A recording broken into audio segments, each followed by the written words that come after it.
Hello, welcome to Monday's Not Today with me, Al Booth. I hope you survived Storm Bert. Thanks for being here. This is what we've got coming up for you.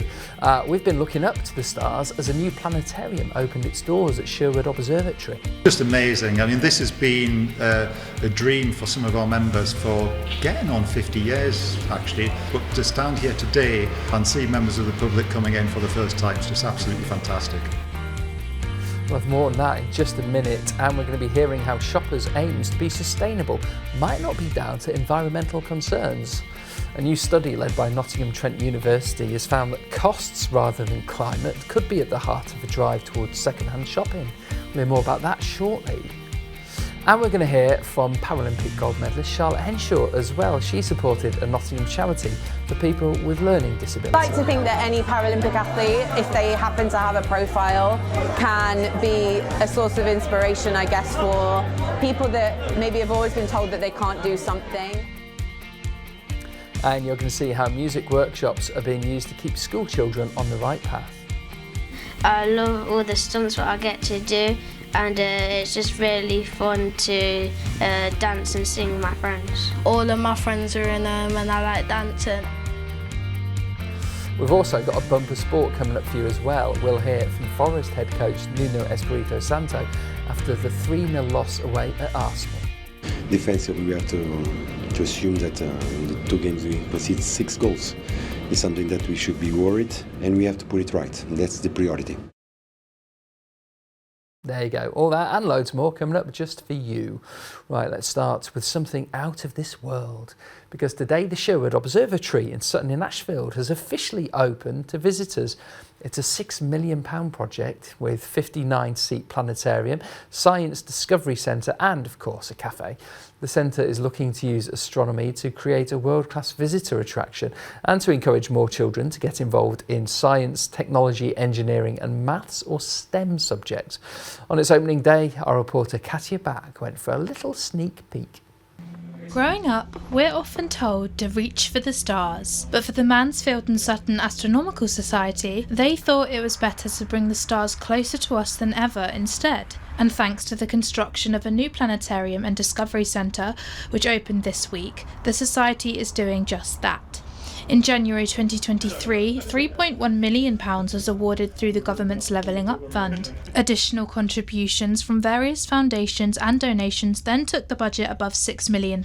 Construction began in September last year, with this new site built on an old Victorian reservoir, which has become a science exhibition space. This means its foundations have become a fountain of knowledge, giving guests an insight into the wonders of the sky above and the grounds below their feet. Chairman Dr. Steve Wallace, today has been a dream come true. It's just amazing. I mean, this has been a dream for some of our members for getting on 50 years, actually, and it really accelerated in the last few years with some of the funding we've got from various sources. But to stand here today on the day that it opens and see members of the public coming in for the first time is just absolutely fantastic.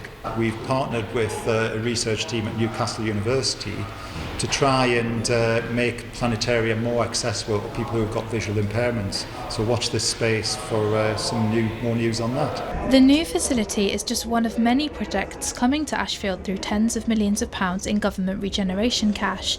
Councillor Matt Relf is Ashfield District Council's Cabinet Member for Regeneration and also represents the ward where the observatory is based. He hopes the site will continue to inspire schools from across the district to take an interest in science, technology, engineering and maths. This, I think, is going to be a real opportunity for inspiring that next generation of scientists and engineers, because the observatory has already for years done brilliant outreach into schools, and off the back of that there are people working in fantastic STEM subjects right now. Too many people are stuck into what they know, and actually if you broaden that out and see that there is a broader world and a broader universe out there, it really opens up doors for people as to what they can go on to do in life. People sometimes think of science and engineering as being for a certain class of people, a certain type of people, and actually when you look into it, it's all about creativity and problem solving. So for those of you looking for some stellar sights, Sherwood Observatory may just have that shining star that you've been looking for. Katia Bak for Nots TV.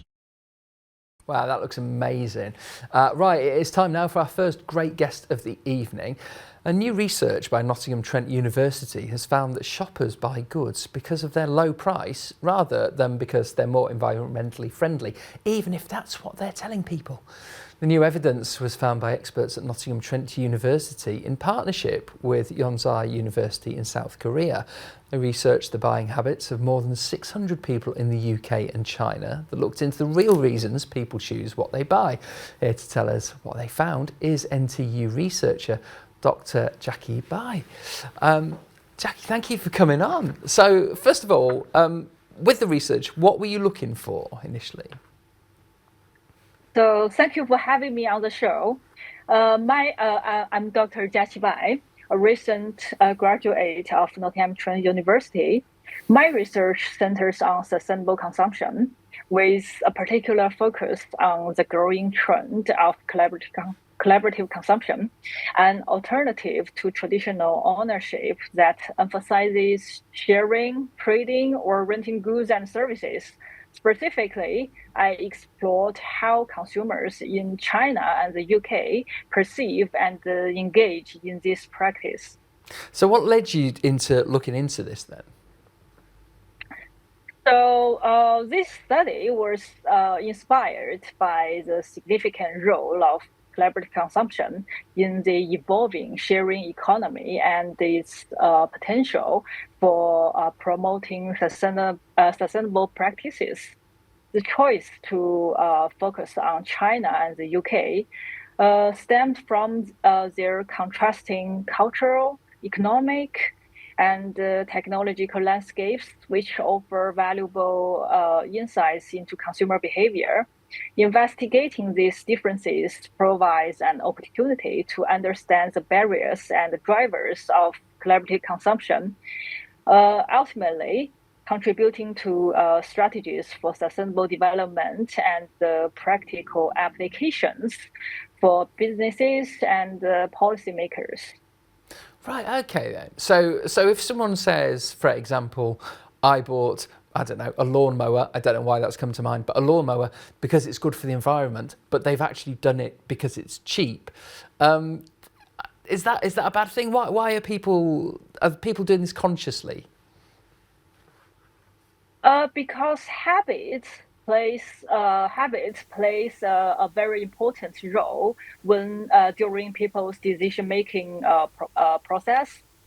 So our study also revealed that most respondents prioritized saving money as the main reasons for engaging in such practice, regardless of their income levels. But the most striking findings was, to be honest, I was surprised to find that over 2/3 of respondents described themselves as sustainable practitioners and expressed confidence in living a sustainable lifestyle. This indicates a high level of sustainability awareness.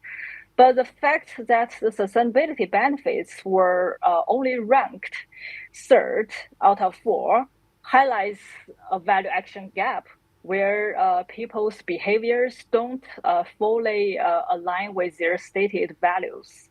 Okay. Was there a big difference between the responses in Nottingham and Nottinghamshire and in China? Yes, that's a very interesting finding. Chinese respondents' top choices relate to values that are not sustainable focused.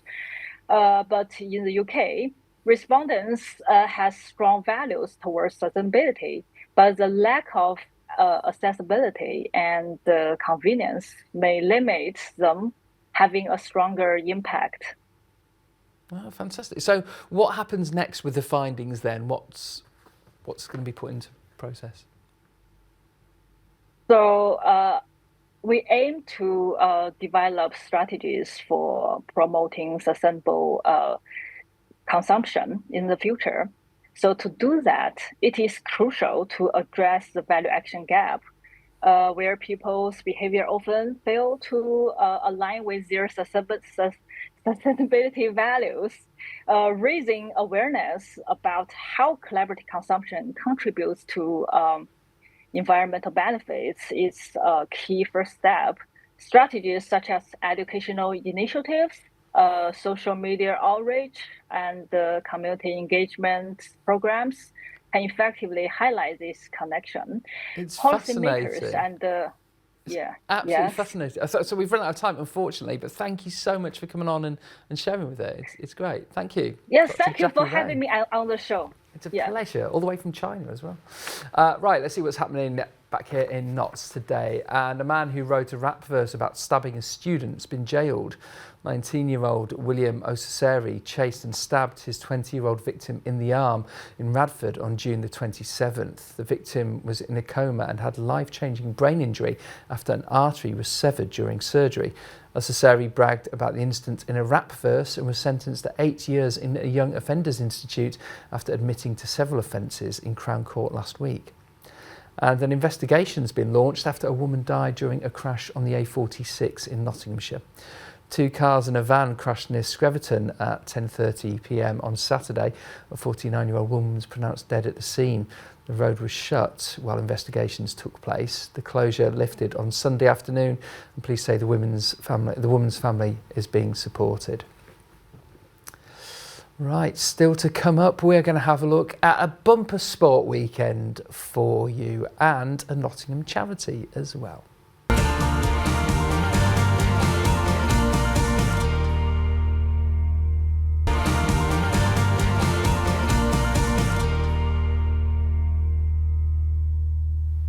Hello, welcome back to Monday's show with me, Al. I hope you're doing well.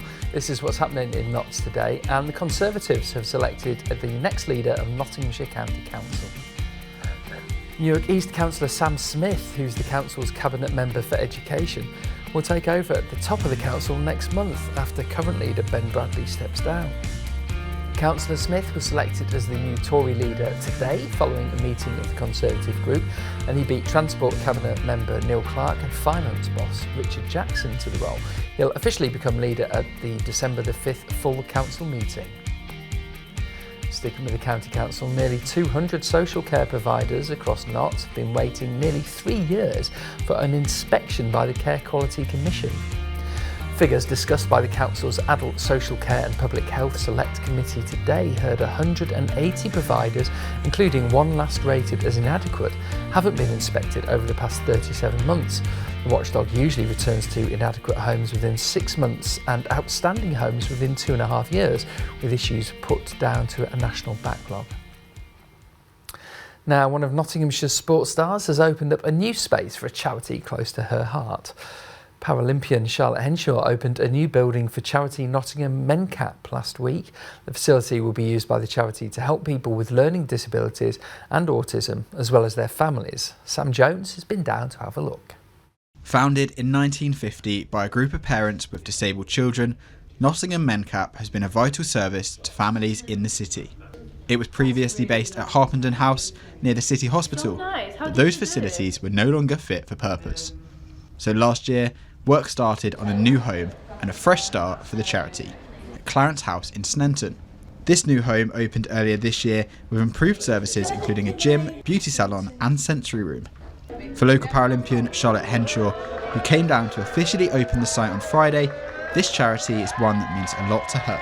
My dad worked for MenCap for 30 years. He officially retired in the summer, but he still finds himself going and doing a few days here and there because, you know, it's been a lifelong vocation of his. Then, you know, dually with being involved in the Paralympic movement and having athletes with learning disabilities involved in the Paralympics, it's just been something that's continually been involved, you know, in my life. I like to think that any Paralympic athlete, if they happen to have a profile, can be a source of inspiration, I guess, for people that maybe have always been told that they can't do something. We can be that sort of person that is visible for people that perhaps don't always feel seen in society or on television or whatever it might be. The new centre is helping those that come here learn new skills like sports, podcasting and theatre.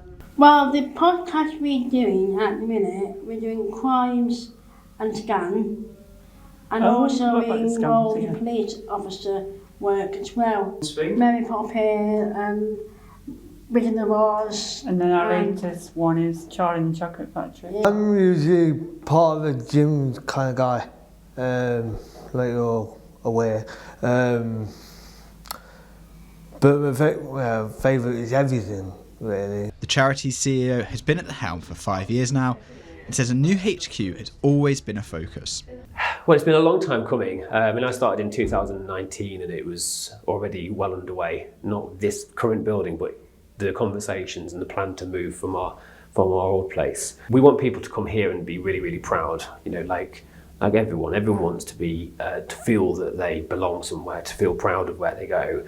And why should the people that come here feel any different? Whether it's medals or tickets, this new building definitely has something golden about it. Sam Jones for Notts TV.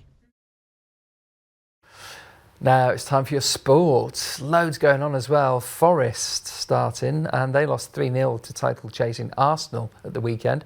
Bukayo Saka opened the scoring in the 15th minute, and then Thomas Partey and Ethan Nwaneri both scored in the second half to eliminate any chance of the Reds getting back into the game.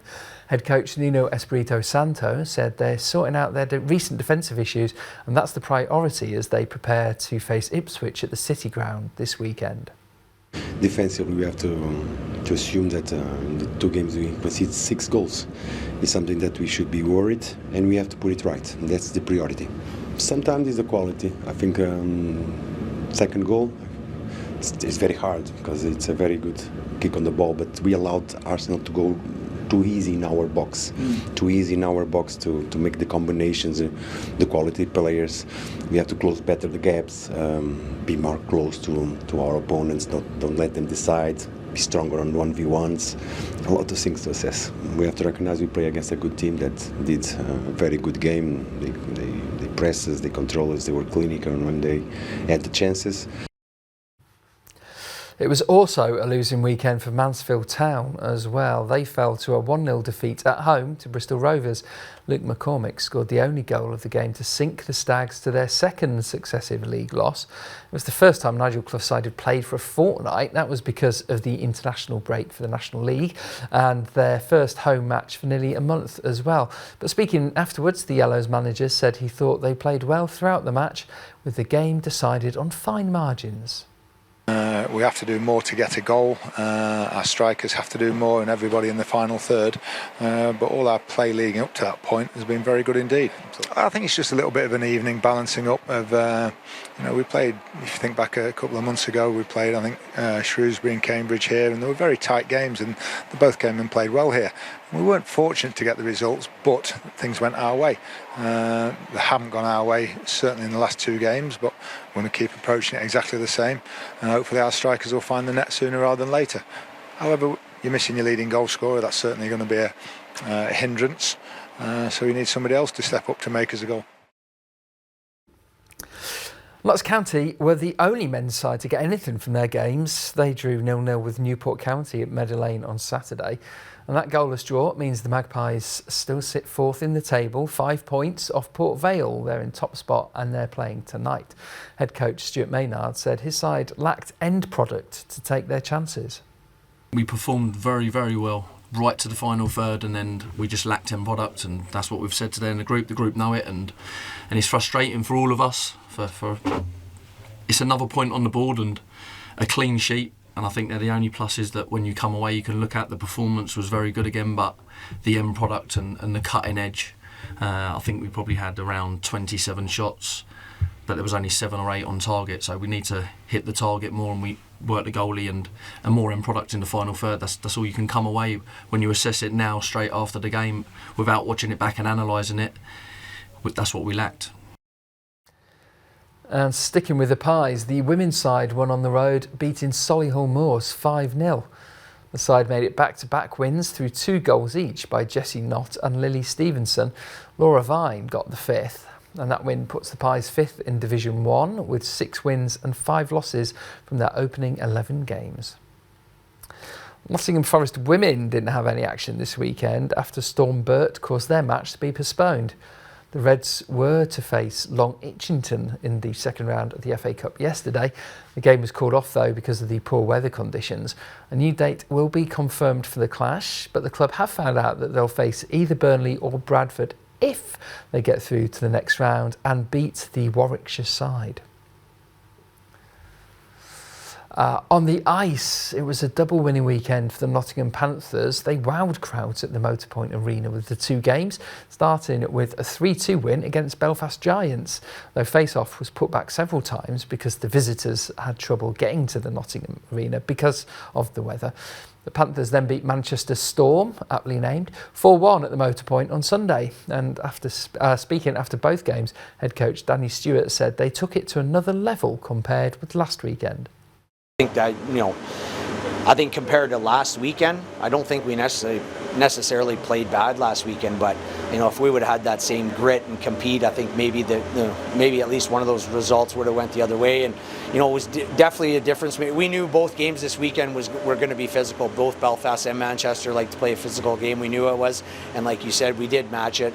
And we just I thought we matched to compete all weekend long. Some guys stepped up tonight too. I thought, not just tonight, but this weekend. Beds again was phenomenal. Hunter was when he came in. I thought our D played well. Bunzy was really good this weekend on the back end, and Alfaro, Foss, contributed tonight. And we're going to have full coverage of both the games right here on Notts TV this week. You can see the Belfast game in the usual slot, 9 p.m. on Wednesday. And then Manchester Storm, that game is shown on the channel at 7:30 p.m. on Friday. Right, looking at netball now, Nottingham Forest new side are edging closer to their first ever Super League game. It's not until the spring though, it happened in March, but ahead of that they held an open training session last Friday so fans could get a feel for the team. The squad will be led by former England Roses player Chelsea Pittman, and they'll play their first game against London Pulse on March the 16th and their first home match at the Motorpoint Arena against Cardiff 5 days later. During the open training, we caught up with goal defence Hannah Layton about how preparations are going. Yeah, it's nice to get the majority of the squad in and just kind of see how we complement each other and really have a nice intense session to start us off. So yeah, really good. I think we're just working through the game plan, making sure that we're all on the same page and that we've got a clear focus going into the game so that we can go with intent and kind of set the style that here at Nottingham Forest we want to play. So yeah, really exciting. In rugby, it wasn't to be for Nottingham after they were comfortably thrashed by Leicester Tigers on Friday night. The Archers welcomed the Tigers to the Bay in front of a record-breaking crowd. They even took a 12-point lead in the 12-minute mark, but the Premiership side showed their strength and scored 10 tries across the match, which beat the Archers by 70 points to 29.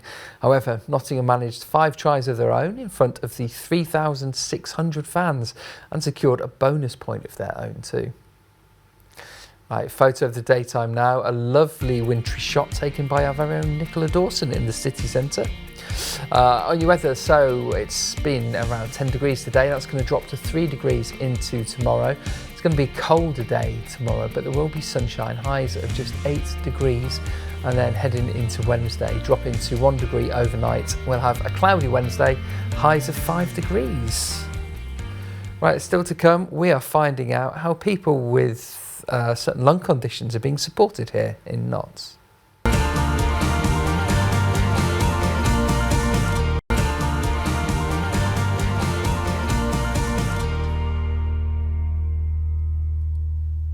Hello, welcome back to Notts Today with me, Al Booth. I hope you're well.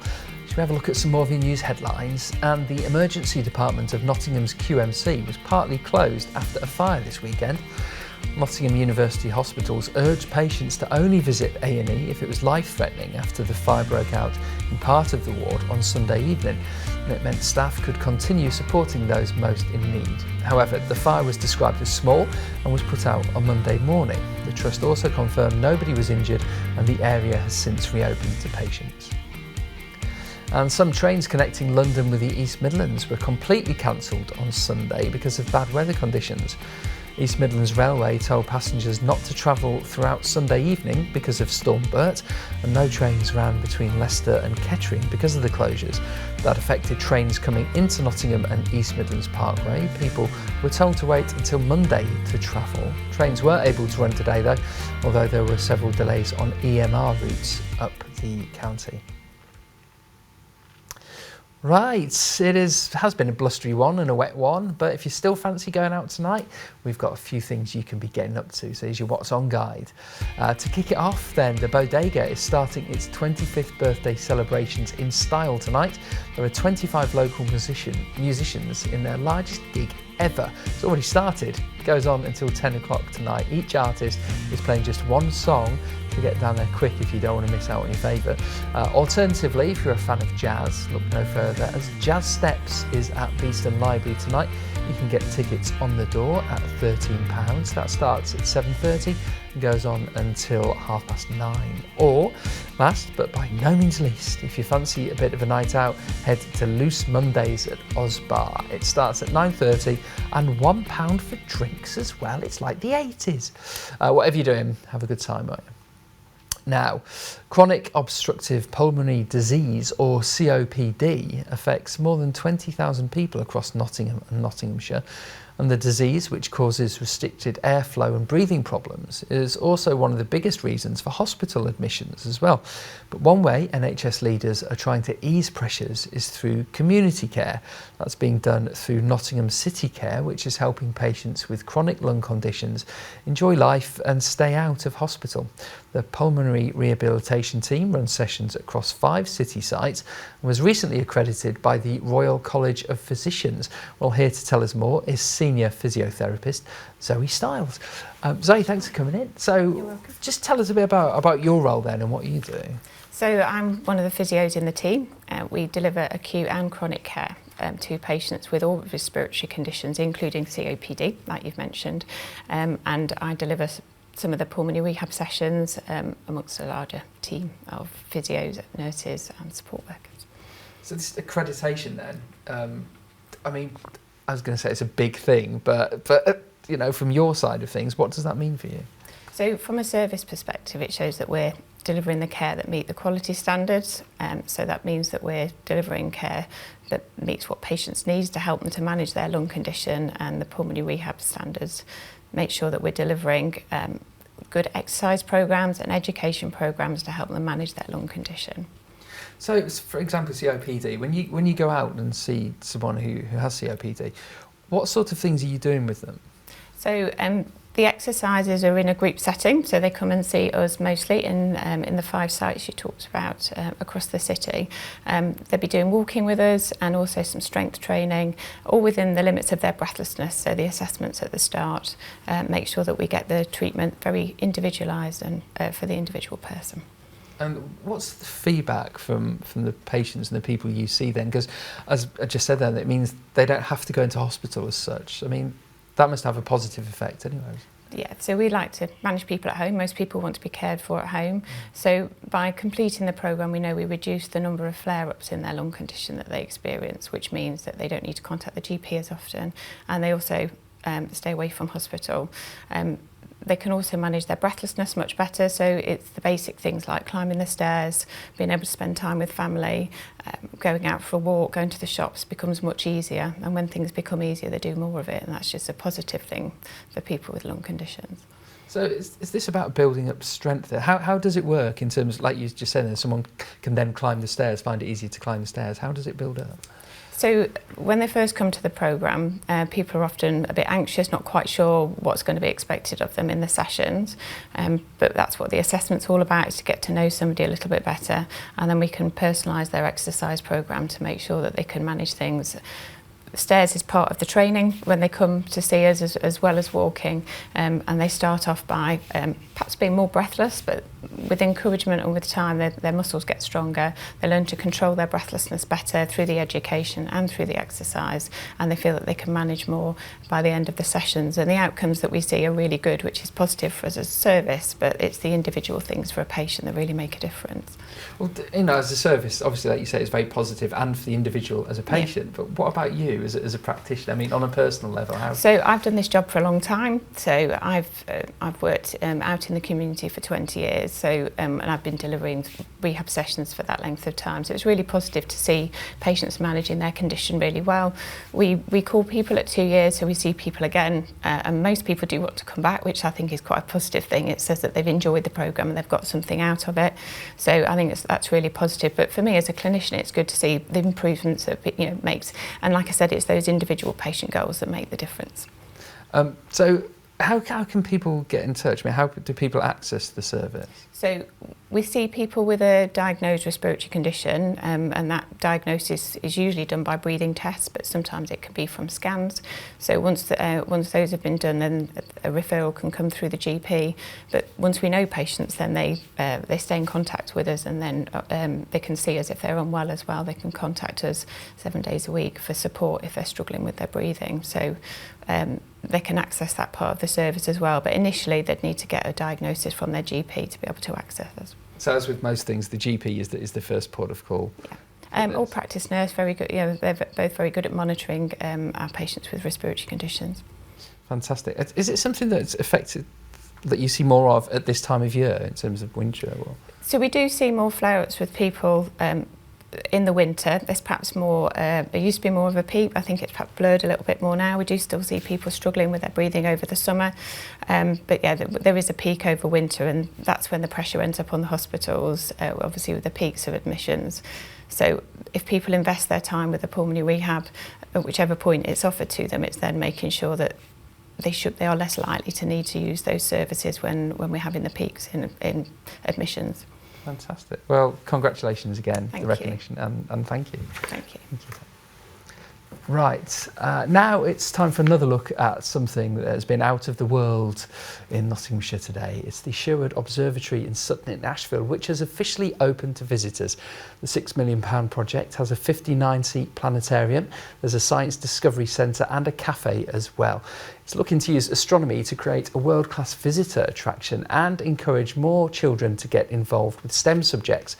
On its opening day, our reporter Katia Bach has been there.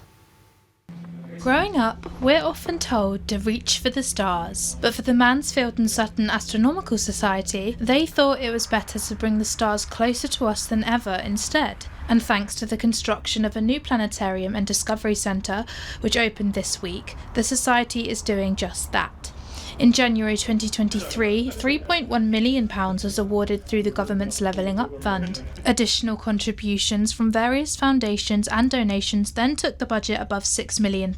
Construction began in September last year, with this new site built on an old Victorian reservoir, which has become a science exhibition space. This means its foundations have become a fountain of knowledge, giving guests an insight into the wonders of the sky above and the grounds below their feet. Chairman Dr. Steve Wallace, today has been a dream come true. It's just amazing. I mean, this has been a dream for some of our members for getting on 50 years, actually, and it really accelerated in the last few years with some of the funding we've got from various sources. But to stand here today, on the day that it opens, and see members of the public coming in for the first time, it's just absolutely fantastic. We've partnered with a research team at Newcastle University to try and make planetarium more accessible to people who've got visual impairments. So watch this space for some more news on that. The new facility is just one of many projects coming to Ashfield through tens of millions of pounds in government regeneration cash. Councillor Matt Relf is Ashfield District Council's Cabinet Member for Regeneration and also represents the ward where the observatory is based. He hopes the site will continue to inspire schools from across the district to take an interest in science, technology, engineering and maths. This, I think, is going to be a real opportunity for inspiring that next generation of scientists and engineers, because the observatory has already for years done brilliant outreach into schools, and off the back of that there are people working in fantastic STEM subjects right now. Too many people are stuck into what they know, and actually if you broaden that out and see that there is a broader world and a broader universe out there, it really opens up doors for people as to what they can go on to do in life. People sometimes think of science and engineering as being for a certain class of people, a certain type of people, and actually when you look into it, it's all about creativity and problem solving. So for those of you looking for some stellar sights, Sherwood Observatory may just have that shining star that you've been looking for. Katia back for Notts TV. Right, let's have a look at some more news headlines. And police are asking for help after a supermarket worker was spat at and racially abused in Arnold. It happened at the Asda store on Front Street at 2 on October the 24th. Police say the store security guard approached 3 suspected shoplifters and was spat at and racially abused by one of the suspects. The force have released a CCTV image, which you can see on your screens. And if you've got any information, call them on 101. And a video showing Nottinghamshire police seizing a drugs haul worth hundreds of thousands of pounds will be showcased on a policing documentary. It happened in Sutton in Ashfield 2 years ago and saw 5 kilos of cocaine recovered from the boot of a Volkswagen Golf. It will be shown as the force again stars in Police Interceptors tonight. The police confirmed 24-year-old Callum Lane of Willow Gardens in Sutton was handed a 4-year prison sentence last September after being arrested at the scene. Right, still coming up, we're going to be heading to a Nottingham school where a charity is using music to keep kids on the right track. And we're meeting a fantasy author who's just won a prize.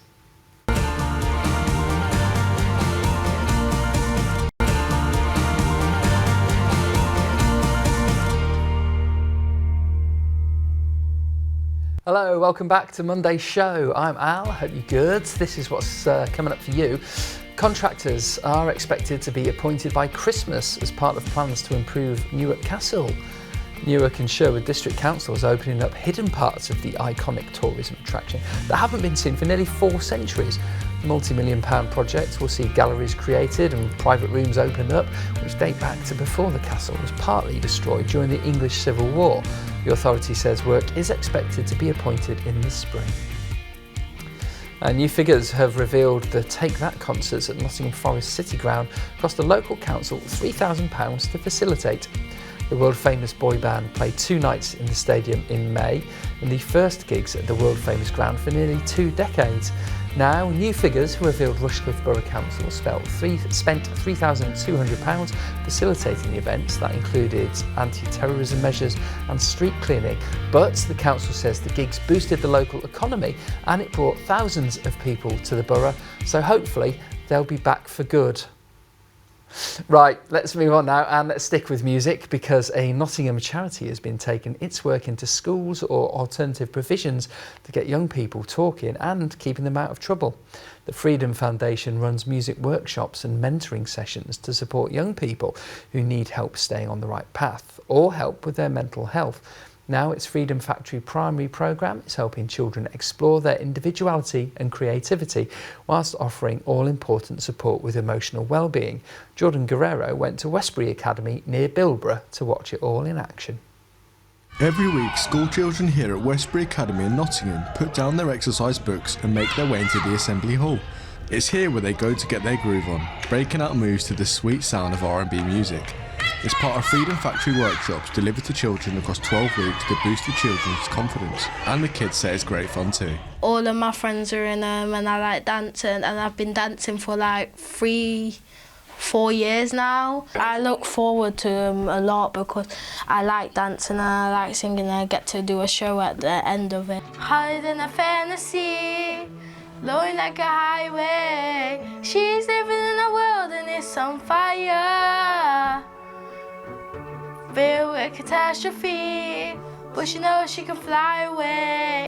I love all the stunts that I get to do, and it's just really fun to dance and sing with my friends. Me and my cousin, we always go to my auntie's and then she just puts some songs on and just dance. It reminds me me and my cousin dancing when I come to school so I can bring all of my moves out. Pretty excited, yeah. Like I'm going to be able to prep in like a week, so that's kind of exciting. Whenever we can just go in the circle and just dance freely. Is that your favourite bit? Actually, everything's my whole best bit, you know. The sessions are run by the Freedom Foundation in Nottingham and see practitioners empowering children to perform and construct their own dances too. Though they're not just there for fun and games, as the lead facilitator Rihanna White says in just a few weeks they'll be breaking out their choreographed moves on the big stage and in front of an audience. On the 12th week, they'll do a massive performance in front of people in their school, their family, their friends, their carers, the head teacher, their other teachers. And what they'll do is they'll sing, they will dance, and they will do affirmations, and we'll just present something that we've been working on over the 12 weeks. The teachers here get involved too, and since these sessions started 3 weeks ago, they've noticed the children bursting out of their shells. In just 2-3 weeks, we've seen a massive difference in the boys. We've got some boys who just stand at the back, reluctant to join in, but actually they've now started, they're at the front, they're wanting to do dancing by themselves, and some of them even want main roles in the performance in a few weeks. Helping the boys to understand that exercise, dancing, singing, that it's all part of helping our mental health. This school is just one of those in the county singing and dancing about the Freedom Factory workshops. Jordan Guerrero for Notts TV. Right, it is time now for our final great guest of the show, and this one is a Nottingham author who has just been awarded with the British Fantasy Society's Sidney J. Bounds Award for Best Newcomer for her work.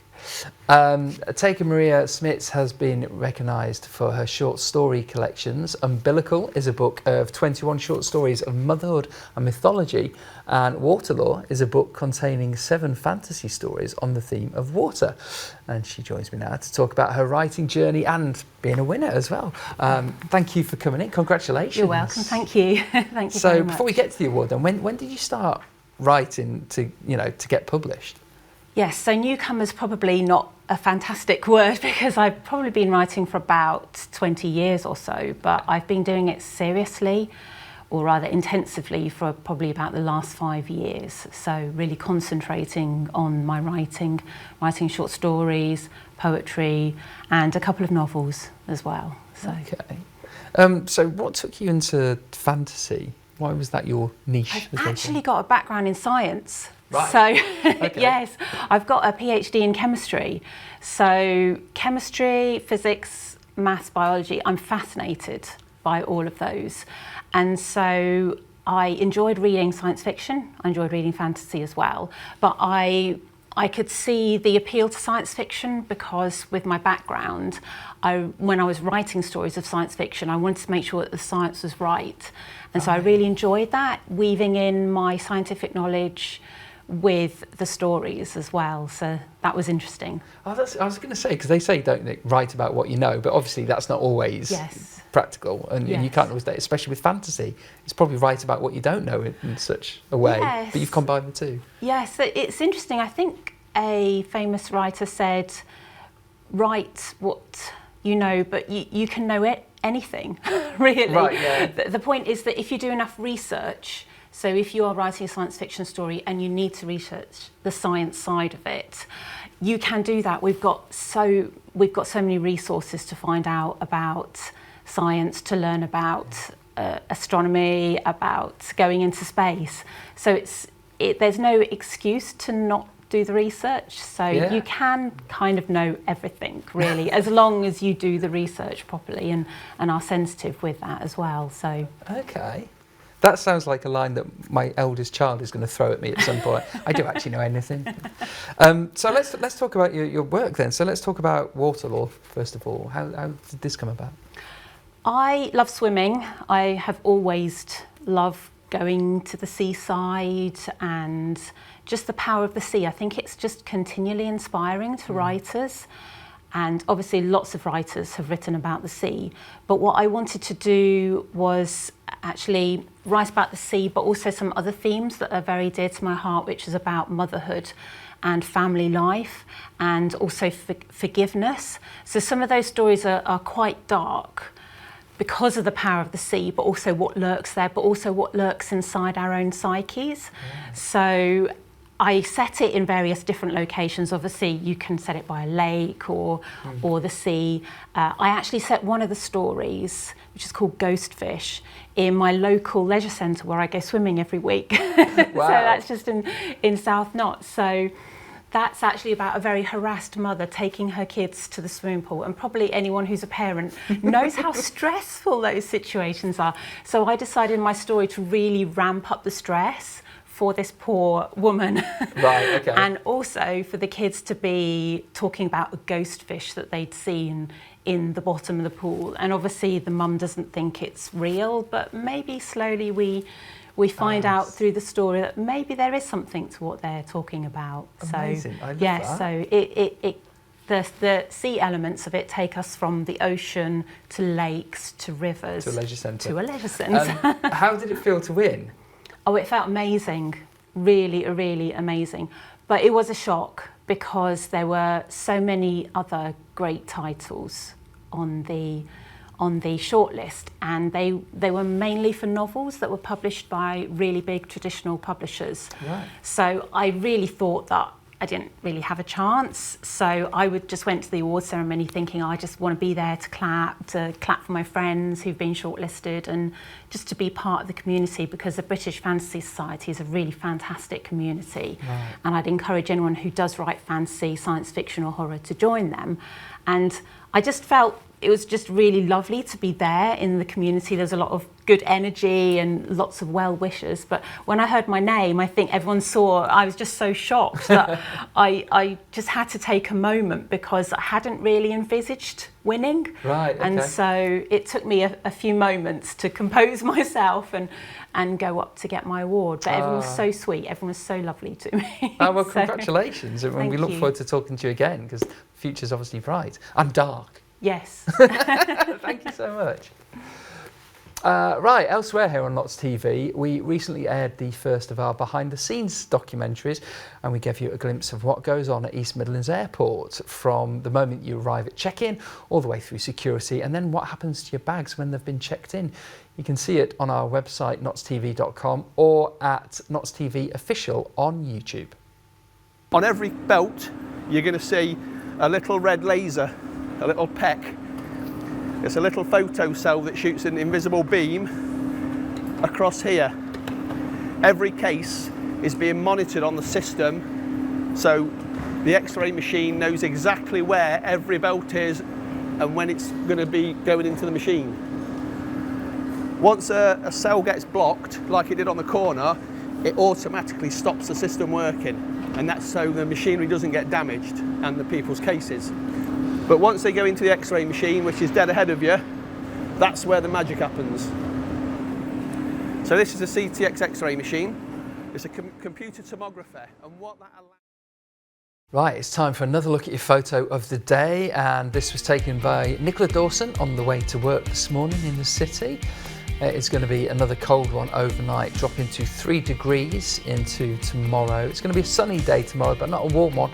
Highs of just 8 degrees, and then dropping to 1 degree overnight into Wednesday, and then not really picking up much after that. It's going to be highs of 5 degrees, but it is going to be dry, which after Storm Bert, we should be thankful for, shouldn't we? Right, thank you for being with me today. I am back with you at 5:30 tomorrow for more Notts Today. Until then, wrap up warm. I'll see you then. Take care. Bye-bye.